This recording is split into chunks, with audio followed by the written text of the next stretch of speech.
আলহামদুলিল্লাহ, আপনারা দেখছেন তৈরি করছে কিন্তু সেই চার কালারের একটি স্পেশাল চা দেখেন কীভাবে চারটি কালার হবে, চার রকমের স্বাদ লাগবে সেই চা তৈরি করে দেখো আপনাদের। প্রতিটা কালারে কালারে কিন্তু স্বাদ লাগবে প্রিয় হয়। এই ব্রণের সামনে দেখুন ভিডিওটা বুঝতে পারবেন কীভাবে চারটি লেয়ার চা তৈরি করতে হয়। ওরা খাইছেন সিবিএসসি আজ তৈরি করবে, তখন হালকা সিবিএসসি খাইতে হবে দেখেন।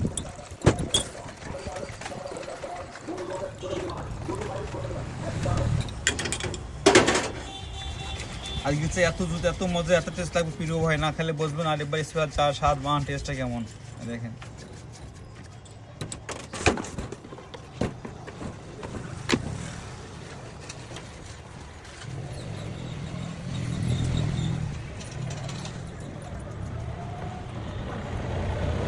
দেখেন কলিজা ভাইবিকা जैसे চা প্রেমিক जैसा স্মুথ দেখায় প্রিয় ভাইবিকা সেই চা তৈরি করেছে, হালকা ইউনিক ধরে নিতে হবে, হালকা চিবিয়ে চিবিয়ে খাইতে হবে। ভাবছিলাম নেশা খাইতে হবে, নেশা খাইতে হলে আপনাকে আসতে হবে যশোর কেশবপুর বাজার 5 ইয়ার রোড নতুন দিল্লির সংলগ্ন শিশু হসপিটালের পাশে আসলে আপনি এছাড়া খাইতে পারবেন। এই দেখেন এই স্প্রে চা দেখেন, আপনি যত চা খাবেন না খান চা কিন্তু নেবেন না, প্রতি কালারে কালারে কিন্তু স্বাদ লাগবে। স্প্রে চা দেখেন এই দেখেন, এই প্রতিটা গিলাস দেখেন, এই দেখেন এই চা দেখেন, প্রতি কালারে কালারে কিন্তু স্বাদ লাগবে প্রিয় আমার এই চা।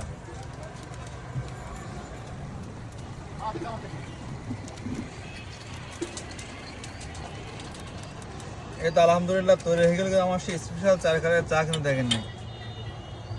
Thank you.